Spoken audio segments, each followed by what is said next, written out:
Hi guys, asylum seekers, or as GB News likes to call them, illegal migrants, are not allowed to work, which obviously means that they have to rely on the Home Office for food, accommodation and everything else. They are in most cases not allowed access to benefits, which means that they cannot claim for things that ordinary members of the public can.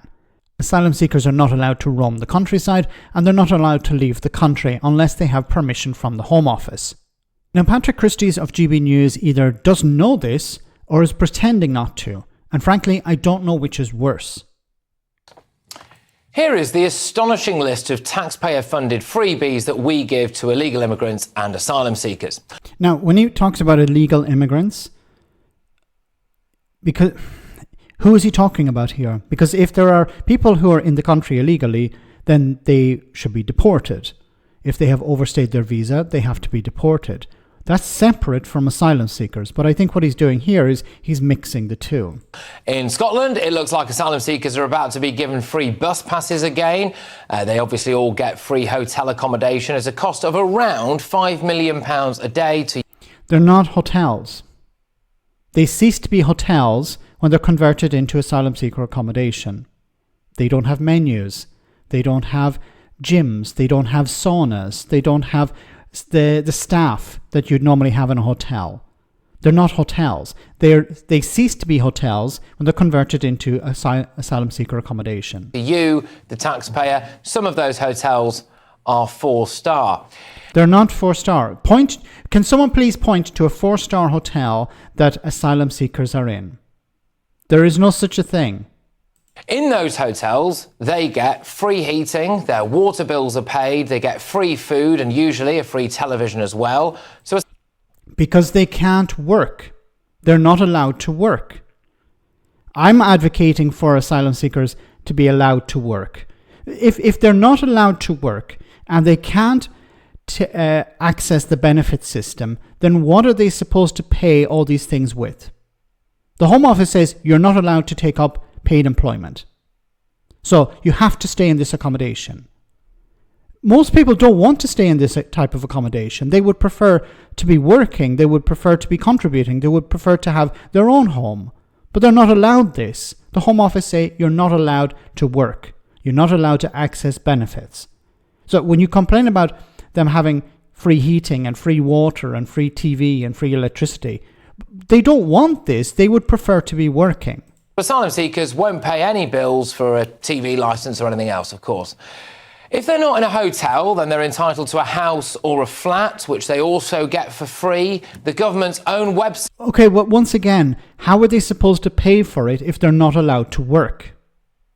If I said to you, Patrick, you're not allowed to work, and you said, well, can I access benefits? No, you're not allowed to access benefits. Then how am I supposed to live? Don't worry, I will provide you with accommodation. That's what's happening here. Site says you'll be given somewhere to live if you need it. This could be in a flat, a house, a hostel or bed and breakfast. The average rent in London is £2,121 a month, by the way, just for a little bit of context there. They get around £50 a week per person, just as spending money.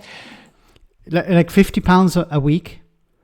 What are you expecting them to do with £50 a week? Now, when they get, for example, as you point out in a moment, they get a free mobile phone. In most cases, that's to contact the lawyer to check how their, or the asylum centre or the Home Office to find out how their claim of asylum has been processed. But also they have to access websites to show that they're checking in with the Home Office. None of this is done in person, or very little is done in person, and very little is done on with pens and paper. Most of this is done online. They often get mobile phones and SIM cards, so no real phone bills for them.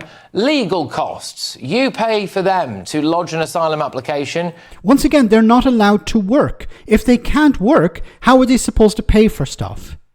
If the government say, we're not going to allow you to work, then how are they supposed to pay for lawyers or pay for phones or pay for anything?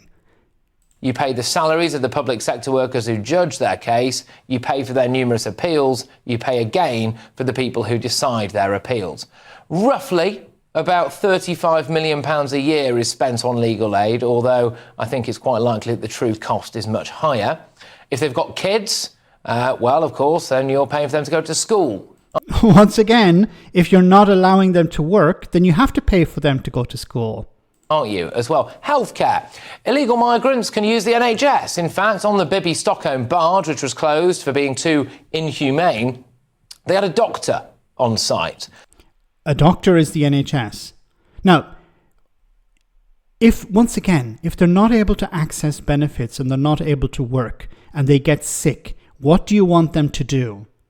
To treat themselves, or do you want them to be treated by a doctor, or do you want to give them access to the NHS? They are already in the country. You're not allowing them to work, so what are you expecting them to do? So they could have left the games room, had a little look at a film in the TV room, nipped to the gym, and then had a chat with the GP. They get free dental care and eyesight tests, so no dentist or optician fees. Quite a lot of them obviously just abscond though, don't they? So presumably you pay for the police to try to find them. A lot of them lie about their age. So just a couple of weeks ago, it was revealed that we had a record number of fake child asylum seekers. People have to try to do age verification checks. So, yeah, we're paying for them as well, aren't we? Obviously, many of them won't speak English. So you pay for interpreters for them in courts or at hospitals, a lot of the... But we keep coming back to the same problem. If you're not allowing them to work, then who's going to pay for these things? If you said, look, you're allowed to work, then you could take away a lot of these costs. But for some reason, the right wing don't want these people to be able to work. There are loads of jobs available, and many of them have skills that they could use to apply for these jobs, to do these jobs. And you're saying, no, we don't want to allow them to work. The time. But of course, they need all this money though, don't they? Because they are genuine needy asylum seekers who are fleeing war and persecution, and it would be completely heartless to suggest otherwise. No, it's not about heartlessness. It's about being honest.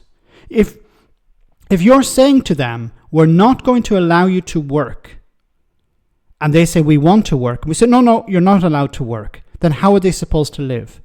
How are they supposed to pay bills? How are they supposed to feed themselves? How are they supposed to do anything? If you're saying to them, you're not allowed to work, you're not allowed to access benefits. See, what they're trying to do here is suggest that these people are lazy, they're coming here, they're gaming the system, they're abusing the hospitality that the country is giving them, and they're laughing at the British people. This is the message that they're trying to send. Now, are there bad eggs? Of course there are. In every society, there are dodgy individuals, there are criminals even. But the vast majority want to work, they want to contribute, they want to rebuild their lives in Britain, and they're being held back. They're being told you're not allowed to work until your claim has been processed. And there have been people waiting years.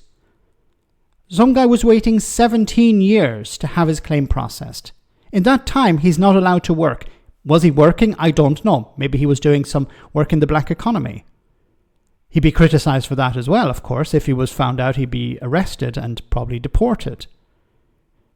But people want to do work. They want to get involved. They want to contribute.